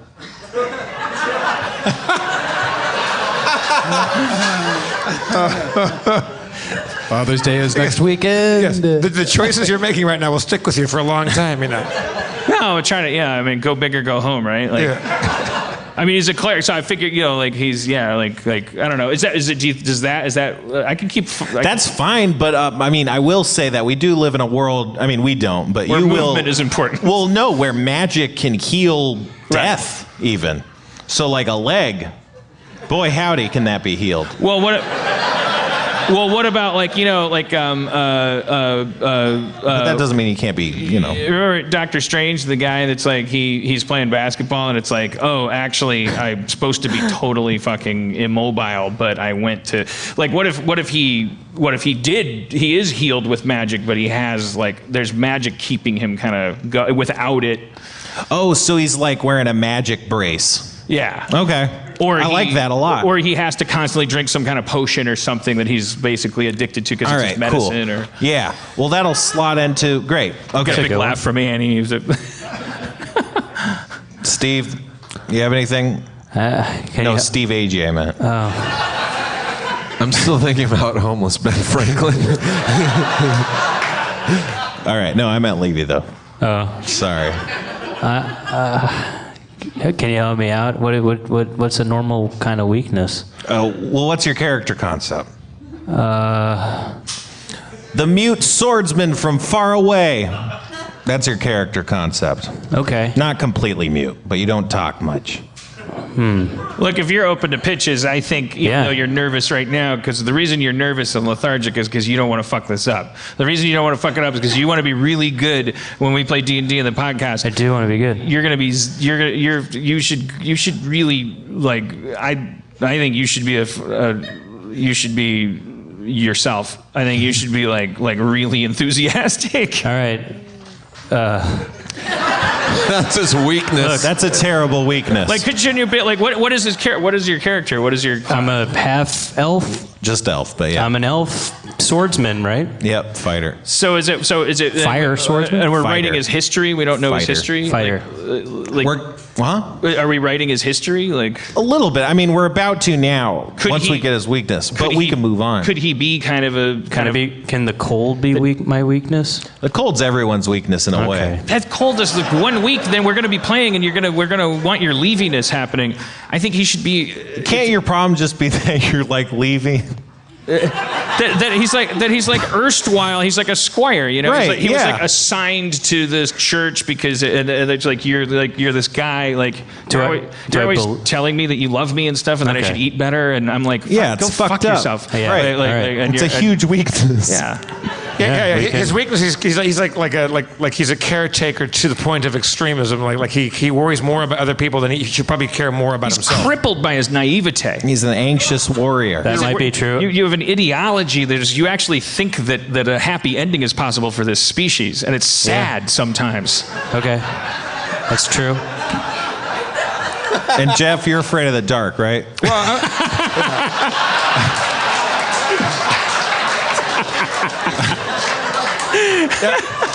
Why couldn't he go first? Terrified of the dark. Because my character it's not unrelated, or maybe it's partially related because I was raised I got captured when I was like a little druid gnome and held by demons like underground, and I like prayed to like the silver flame gods and like actually conjured fire, and so like I use like fire as kind of a crutch because I'm terrified of the dark. Right. Does that? Okay. So yeah. So I'm like also kind of a germaphobe. Is your because I want to make sure my character balances with yours, but I'm thinking more about mine. Like could I be like this, like whatever my thing is that has me like I'm sort of a self-flagellating kind of character, figuratively or literally, where I'm like, oh, pain is important, Right. and you have to like it's like I'm actually suspicious, 20% Dinklage in Game of Thrones, 10% Rocket Raccoon, and then like 40% I guess me, but then like I can't remember the percentages and how they added up. But, I think you're at 70. Okay. But like somebody that's like kind of like oh they figure like you're supposed to like they can't accept good fortune, and they can't accept joy Like me. like they want it's like those people that like whip themselves literally. Yeah, you flagellate. Flagellate. You scourge your own happiness. You Right. you eschew like earthly pleasures and things like that. Yeah. Cool. All right. I'm afraid of the dark. All right, so let's come up with your character story. So everyone gets to come up with their own character background, like where they started their adventure. So like where do you guys do you know where you get your start? You might not know. Wait, me? All of you. These are, we're thinking about these in waves. Do you mean backstory or where we're starting? Yeah, backstory. So where did you get your start?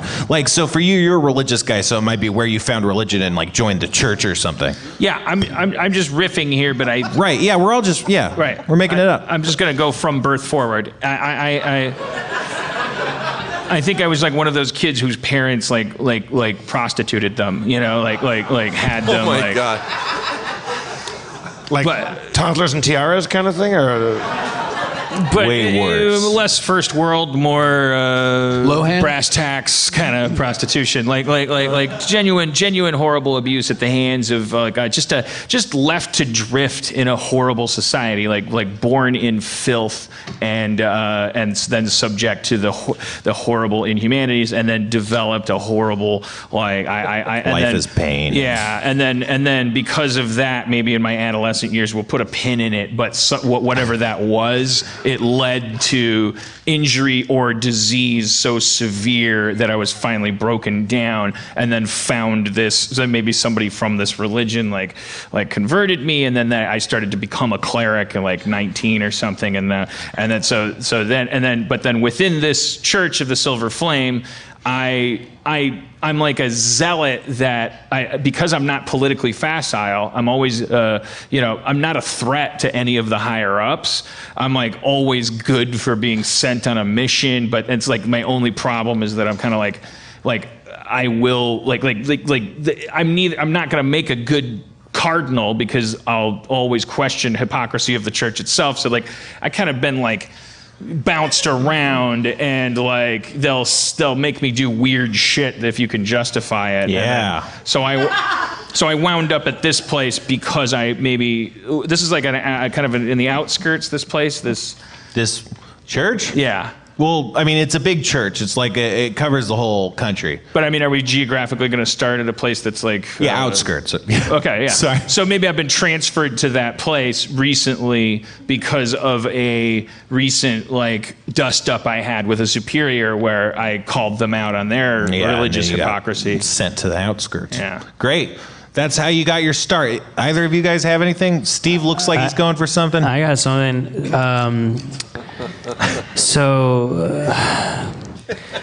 My village when I was a kid was burned to the ground. I love it. And my parents were murdered, but the church took me in. But the thing that I don't know is that it was the church that murdered my entire village, including my parents. Okay. I don't think the crowd likes that. You should change your story. No, that's great. All right, great, Jeff.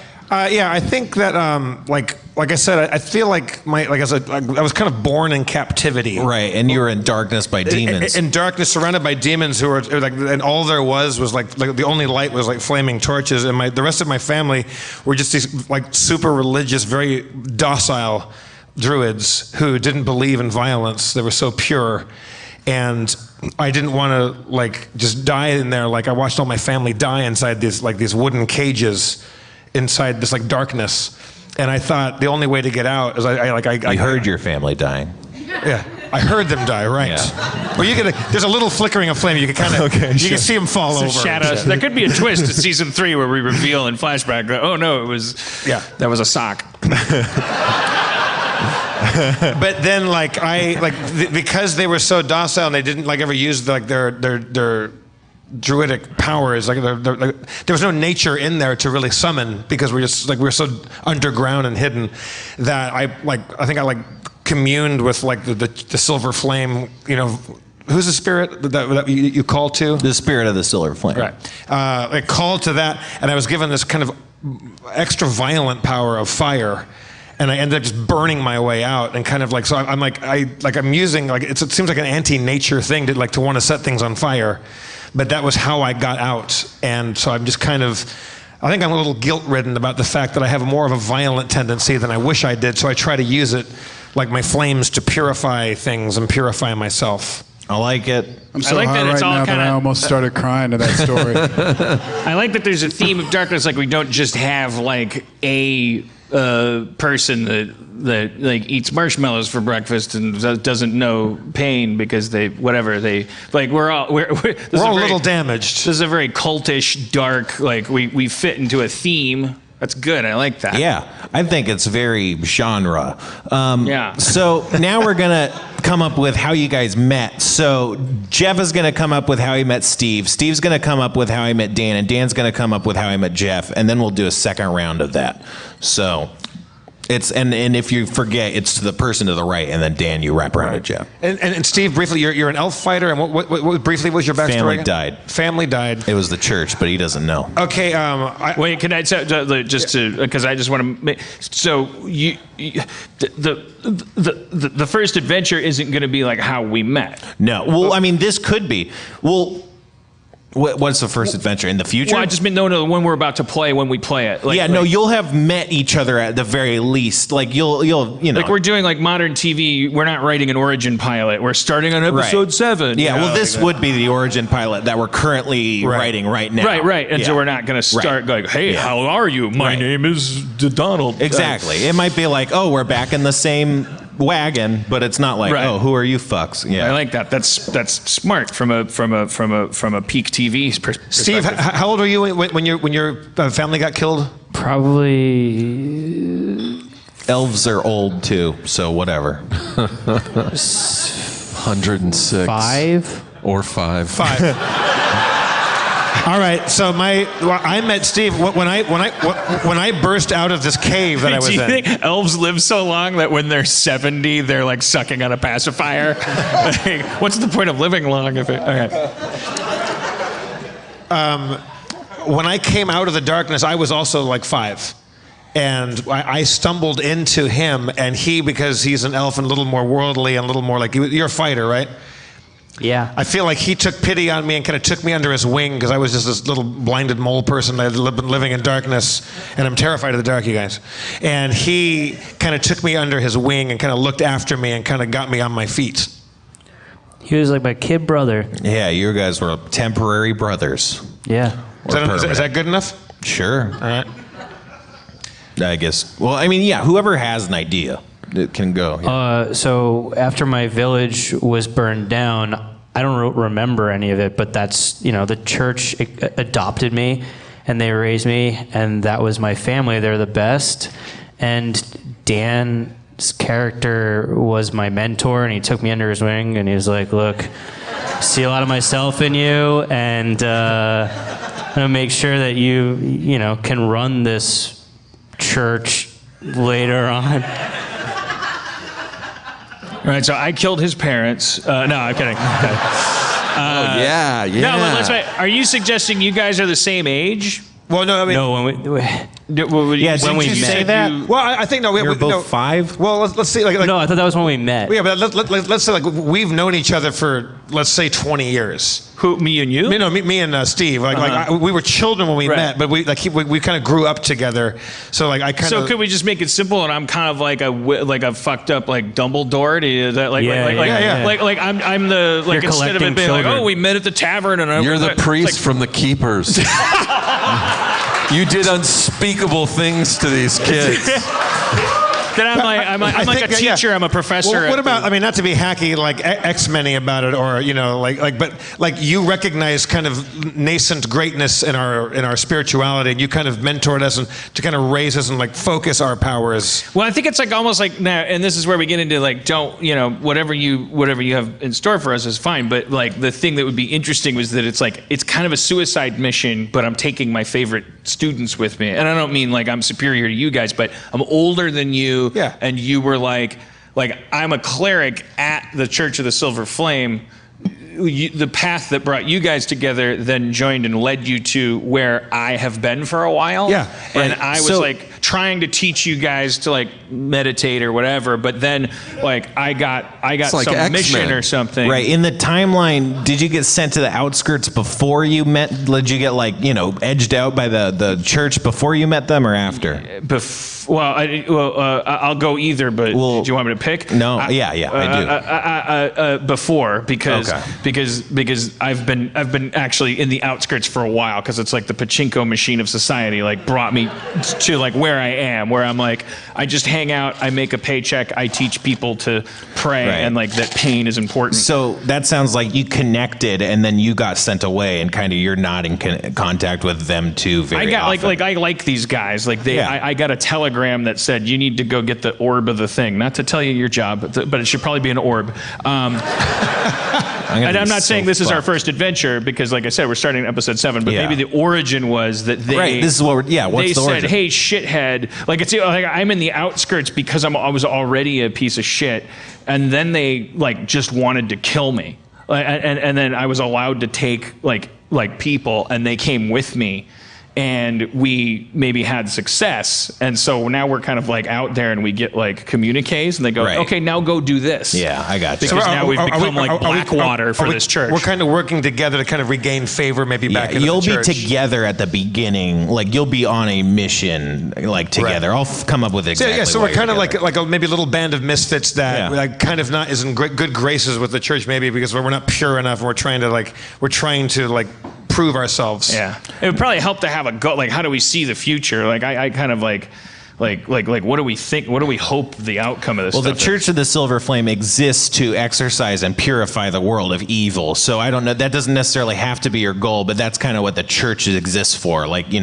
Christianity is save all sinners. This is just kill all evil. Yeah, I think it'd be cool if we're all kind of zealots in our own way, but we're not very orthodox about it. Right. We're irregulars. We're rough around the edges, but we're trying to. I think my religion, my part of the Silver Flame, I'm attracted to the idea of people keep saying, "Oh, our job is to purify."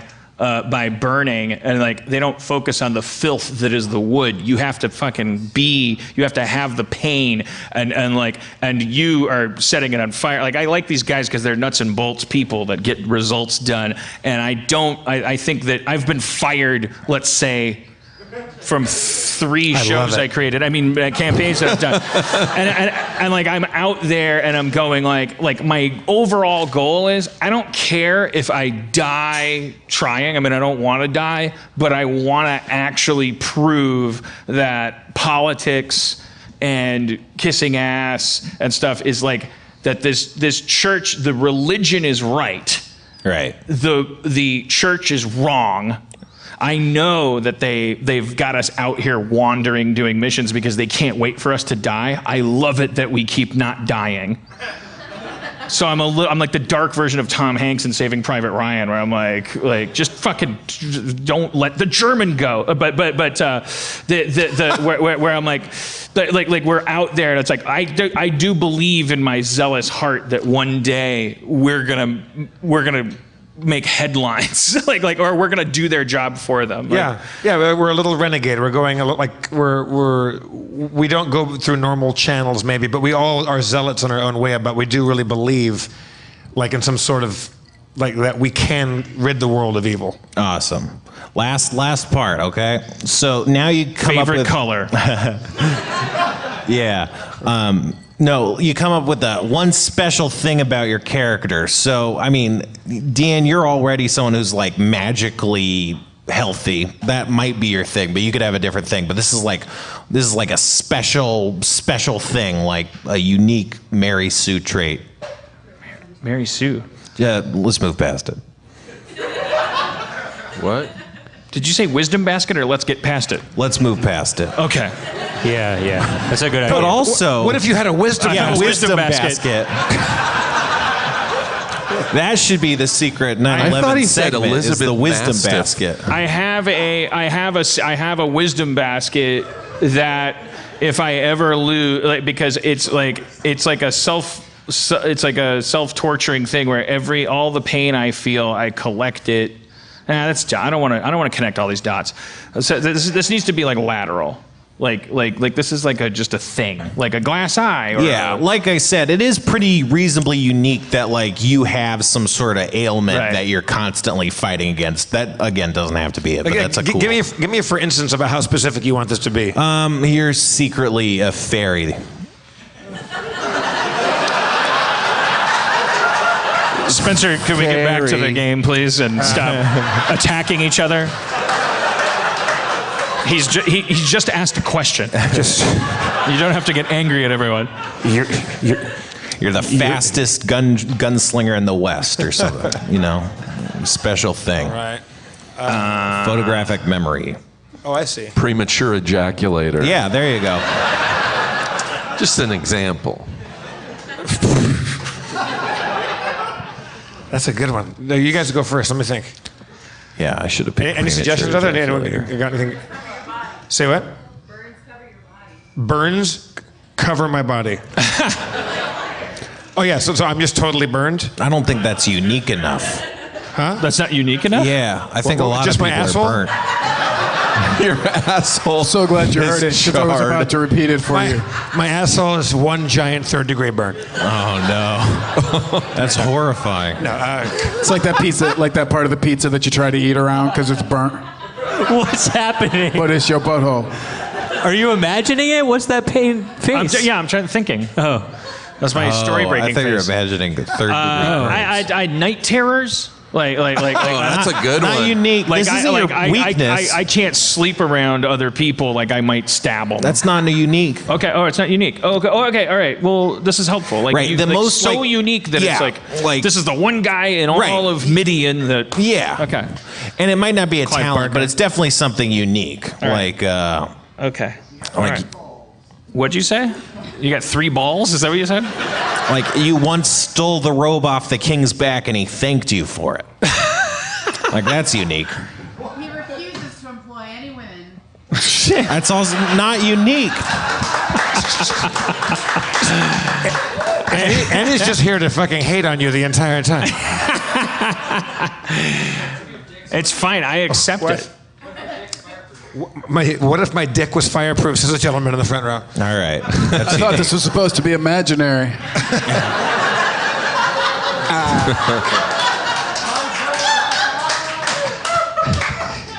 Unique, like unique. That's The unique. question was, what if you could produce ice cream at will from your hands? Oh man. The answer is not unique enough. That would be badass. You'd have diabetes. You have a quado. I have a pair of 3D glasses. It's unique because 3D has not been invented yet. Right. They're just useless. A glass eye is more unique than your body being covered with burns. Yeah, Like, you're come the on, only catch person up with a to glass the eye. uniquity of this world. What'd you say, sir? Zeppelins? I again only heard the word Zeppelins because I talked over the repeat of your question. Well, no, he needs to repeat his Zeppelins question, and I'll get to you in a second. The Zeppelins guy, on the count of 3, ask your question so that I'm not talking over the beginning of your Zeppelins question. I know it ends with the word Zeppelins. 1, 2, 3. And the thing is, remember to... Panoply. Panoply of Zeppelins. Oh, Monopoly. I have a monopoly over Zeppelins? Okay, young lady, what did you... No wrong answers. She said a glass eye that sees it 5 minutes into the future. A glass eye that sees 5 minutes in the future. Sorry, I wasn't trying to. Yeah. Okay, Sorry. glass eye that sees 5 minutes in the future. Okay. I think that's too powerful. It's too. Yeah, I think we're looking for. What if Someone just said all your fingers are thumbs. But your thumb is 5 fingers. Oh man, that's gross. Maybe on one hand, like all the fingers are thumbs. Like, would that make you more agile? Yeah, probably a bit. And if so, why doesn't some species have? I can what? I can understand hats. Cats. Oh, cats. Yes. I was like, I'm with you, lady. I don't get it. I cannot Wouldn't it be great to understand that understand hat. Yeah, you can understand Cats, but only the musical. Like Well, I don't want to be you negative understand what Nancy, that midnight song is about. but you're saying like it shouldn't translate into like playable kind It of. shouldn't be like I'm the most rich person in the world, or I have Or Superman even like powers. I could, if anytime there's a cat in the game, I can talk to it. I mean, that is not unique enough, I would say. You're blind and deaf every full moon. If nothing else, this is a good exercise. Are you raising your hand over here? Your magic leg brace is a weapon. My magic leg brace is a weapon. That is unique. One-time use. How unique is that possible? No one has ever used their leg brace as a weapon. And it blows. That's the other thing. It blows people's minds. Holy shit! A leg brace being used as a weapon. That's never been done before. Well, yeah, I think he's feeling. I think he loves it. I think we got our. I would have loved it before I was told that all this other stuff wasn't unique enough, and No, then you're like, it's your fine. leg brace can be used as a weapon. Like, No, what? no, So it's like, fine. I mean, like that's like a summer movie from the '90s. Okay, how about this? This might be a shitty pitch. I have a tattoo of an eyeball on my forehead, and occasionally, if I really focus, I can see 45 seconds into the future. That's still too powerful. That's too powerful? Yeah, man. Yeah, you're making up a playable thing. Oh, yeah. Like, Well, I mean, just Okay, the future. I just have a tattoo of an eyeball on my forehead. but this is a really All right. interesting thing. Like, It can people see, ask it themselves, just is can't there see into something the that makes future. you different from everyone on the planet? But okay. Wait. 45 seconds into the past. Yes. How about this? I have a tattoo of an eyeball on my forehead, and I can see when my eyes are closed. Yeah, that's fine. There we go. It looks like a tattoo. Yeah, so I can pretend like I'm sleeping, but I'm watching every motherfucker. You can see when your eyes are closed. Yeah. That's fair enough. That's not too superpowery. It's a bit of an advantage, but I think it's cool enough. Like, it's not overpowered at all. Yeah, like people are like, hey, go to sleep. I am sleeping. Well, but you answered the question. Brushing my teeth. Am I fixing my hair? Fuck, Levy, you go. Yeah. Also, we can move off this if you don't think it's No, fruitful. are you fucking kidding me? This is I'm just this is the most offering. This is the reason why we play. Vodka, yeah. Oh, but hang on. I'm going to amend mine a little bit. To make it better, the tattoo of the eyeball on my forehead, it's a closed eye. Oh, shit. I don't know. Like, I so think it's got to be an open eye. It's got to be an open eye? Yeah, it's got to be like a hint. Okay, all right. Yeah, okay. But it's kind of poorly drawn, so it doesn't even look like an eyeball, really. It's poorly drawn. It's like a poorly crafted. Yeah, okay. It's like a shitty like jail tattoo of an eyeball. Because I got it done in the dark, because I was raised in the dark. I'm trying to think of like what's unique about like any of us, like, which is interesting. Like I think we don't really want to have just a thing that makes us totally different as much as we want to be really, really, really, really good at one thing. That's what we fantasize about. None of us really actually wants like a thing that makes us absolutely different from everyone else as much as our stories pretend. How about you're really good at dividing up the tab when multiple people are like paying for dinner. Like you know exactly who owes what. I know there's those things like I remember we had that I was in Milwaukee and we talked and like one of the four people, because someone asked at the table, what do you think you're better at than anybody else? And I had some pretentious answer about being able to write dialogue forever, but there was a guy who said, I can count the number of words in your sentence no matter how long it is. Right. It was Joe. I can't remember his name from Madison Comedy Sports. Joe OCD? What? Joe CD? Joe CD? Joe C. Joe CD. Joe CD. Joe. His Tommy Asperger's? Joe Thompson. Madison Comedy Sports. Joe Thompson. I don't know if I know Joe. He all of a sudden he just goes, yeah, I can do that. And I was like, fuck you, you can't do that. Tell me how many words in this sentence. He's like 17. And I was like, fuck you. And then for the rest of the night, and he was like, like you could tell that he'd been living with it his whole life. Anyways, all right. Right. You could do that. No, but it's like. What if that you would be have annoying, complete, actually, 'cause I'd have to do complete that. amnesia for 5 minutes every day, but to the point where you don't even know what a human is, you don't know what your hand is, the sun, but for just 5 minutes every day. Oh, yeah. Every 5 minutes you go on a salvia trip. That's what happens, man. That's scary. You make a 7-layer dip that's to die for. Right. Like it's almost magically delicious how good your 7-layer dip is. But you.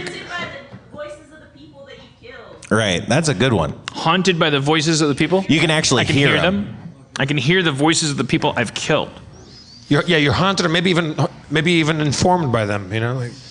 But you've never killed anybody. You're gonna find this out later. What if I like that a lot. What if I'm haunted by the voices of people I'm I'm destined to kill, and that the whole, no, that's stupid. It's like a fucking dumb, like, what kind of sci-fi? That would be a reveal, I think. Yeah, because then I'm like, oh, I'm gonna make sure I don't kill that person. Right. Okay, well, I mean, what do you think when you hear What that? about you're haunted by the I like fact that that. there's another cleric in your church that makes 8-layer dip, and you don't know what that 8 layer is. I hear the voices of every single person that I've ever killed. Great. I love it. Does Steve have any? Oh, sorry. You looked like you were about to say something. No, it's just like, therefore, that's a reason why I'd rather not kill people. Yeah, 'Cause and it keeps why getting you're louder fucked and up, louder. Yeah. Okay. I like it. Yeah. What if also the longer you go without killing that you've gone, that their voices start to fade, but as soon as you kill someone, all those voices come back, including the persons that you killed. I like that too. Yeah, that will fuse us. I like that because then I'm Awesome. like, then I have a very disingenuous reason to be the guy that doesn't want to fight. Yeah. Also, but then I'm wait a like, minute. you know what? Number one, okay, one more is not gonna make a big difference. Yeah. I'll get back on my diet tomorrow. Yeah. Yeah, I really like that. It's like I'm eating souls or something. Yeah. But also, every time you kill another person, you lose 1 layer out of your dip. Until it's just sour cream at the end, and then you die. All right, I fucking nailed it. You guys go. So complicated. And it was a woman that I took the idea from. I don't know, Spencer. What? Ask a woman. Go. You have. What if? What was that? Is it? Cry every time you masturbate, I think is what she said. Not unique at all. In general, or to me? I stopped ordering lubricant. I know my tears can do it. Oh dear. I've incredible sniper-like accuracy when throwing any object. Too powerful. Okay. Your gambit. Yeah. Bullseye. Really good at bar games. Oh, like Jizz acid. Also too powerful. Spanish Tourette's. Even you don't understand what you're saying. That better be the episode title.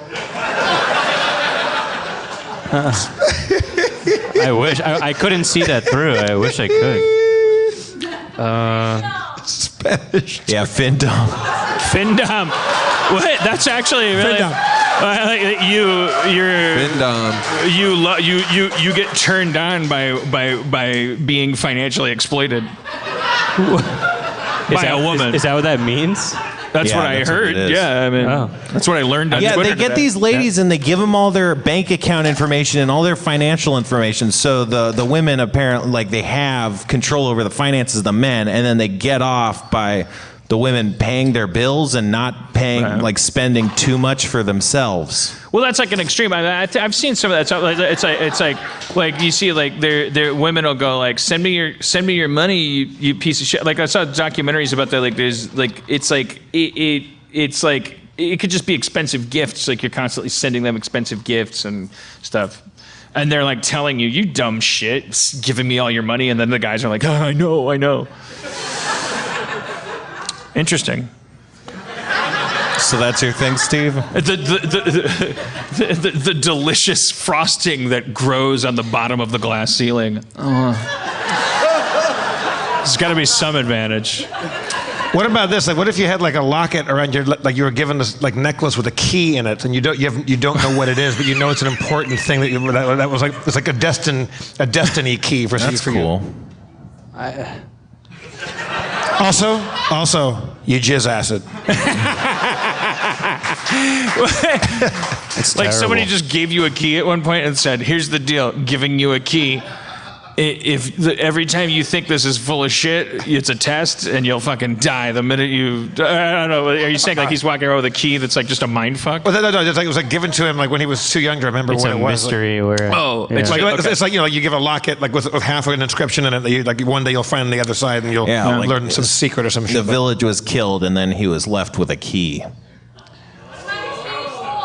Say what? A keyhole. I like left with a Somebody keyhole. gave him a There's keyhole. There's a keyhole on my chest. Oh yeah, there's a hole in you that's shaped like a keyhole. Just a keyhole. That's yeah, good. yeah. All right. So there's a keyhole in my chest. It's like a wound, like a. But your dick is shaped exactly like that key. And I won't tell him. I keep looking at it. I'm like, I think I catch it at the light, and then I check. I'm like, that's 3 prongs. I don't know how many times I have to look at it before I realize that's my dick's hole. How many people have a key dick? Yeah, it's like you have to like take a lot of yoga to like get flexible enough to fuck your own chest. He's always bowing. I mean, wait, like he really has a hole in his chest. Like, is it infected or? No, it's a keyhole. It's magic. It's a magic keyhole in his chest. Oh. Like Iron Man. Oh. Right. Sounds unique. Oh, was that being derivative? I didn't know that was a thing. No, well, you know, Well, I said Iron Man. He's got a thing. He's got an arc reactor. a magnet. Right, in his chest. Yeah. He has a magic keyhole in his chest. Was it there when you woke up from your village being burnt, or? I don't remember. But inside is an 8-layer dip. That's the secret. Yes. Yeah. Inside, if you've been told if you ever unlock that, inside is a recipe for the perfect 8-layer dip. He's probably been told a lot of stuff. Like you go to like a flea market and there's a fortune teller. And you're like, by the way, I should probably show you this. And they're like, oh, I know all about that. And you're like, yeah, you and everyone else. So he's probably heard a lot of shit. But you have a hole in your chest. It's shaped like a key. Yeah. And it like. And I'm ever searching for the key that'll fit into my heart hole. No.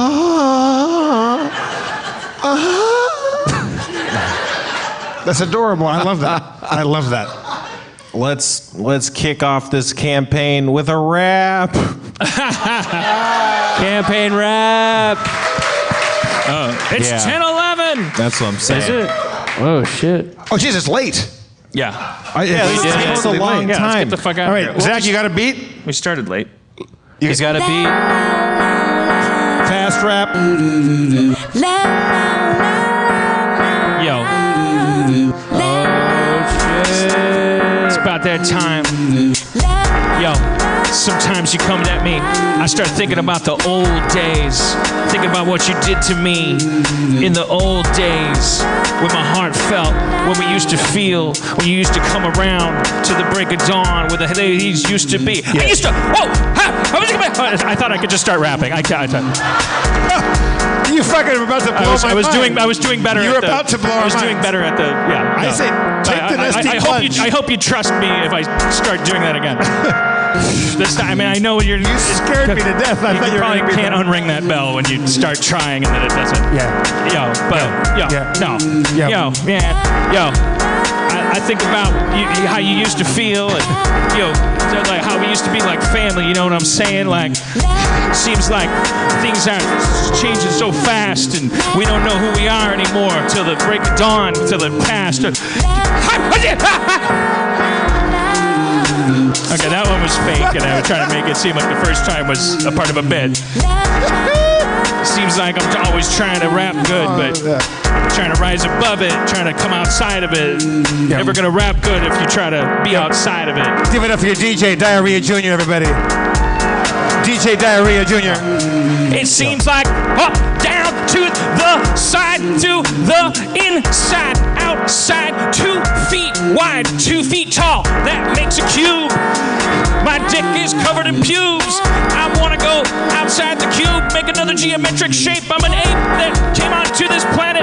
Far too late to make a planet. Makes me so sad when I look at your mama's pussy. It looks bad, but it's beautiful. Those clinical drawings that you see in sex ed, no one has a pussy like that. What is that, a line? That's not a pussy. Your pussy should look like chewing gum. It's okay. Roast beef, chewing gum, scrambled eggs, Chinese. Your labia, it could be shaped like Arabia. Doesn't matter. What's my dick, a statue? No. Just ask around. My shit looks weird. Every toe, every titty, from every show in every city. Everybody's shaped in different ways. I fucked your mama so hard. No, I didn't. It's about that time. To the break of dawn. To the break of dawn. And all night long. To the break of dawn. When dawn breaks, your mama's pussy shakes. Got an earthquake. Earth tectonics gonna make every planet gonna make a new fate for the human race. Donald Trump, you gotta turn around, take that Paris Accord, bring it back to. He's not gonna do anything if I rap right. Dan, do the high energy. Just dive off the dive board, the high dive. Go, fuck it. Build it up. Not thinking, just rapping like Lincoln. I'm gonna like it flow, like I got on my mouth. I'm gonna go. I can't. All right, I can't. Thank you for coming to Harmontown, everybody. Brandon Johnson, Steve Agee, Steve Levy, Spencer Crittenden. I'm Jeff Davis, your mayor. Dan Harmon. The show goes out to all the women that didn't get on stage tonight. Thank you for coming. We love you. Let's thank Kevin Day, Sarah Hill, Zach McKeever, Chris Bora, Church, everybody. Break of dawn. Thank you. You're allowed to leave. Break of dawn. Yo. Jeff Davis is Break back, of ladies and dawn. gentlemen. One more time. Yo. Break of dawn. Yo. G7 back to D. Got the D to the G to the A to the 7. Got the back to the D. Yeah. Chord progression. Yeah. Boom, boom. Got the iPad. D to the G to the A7 back to the D.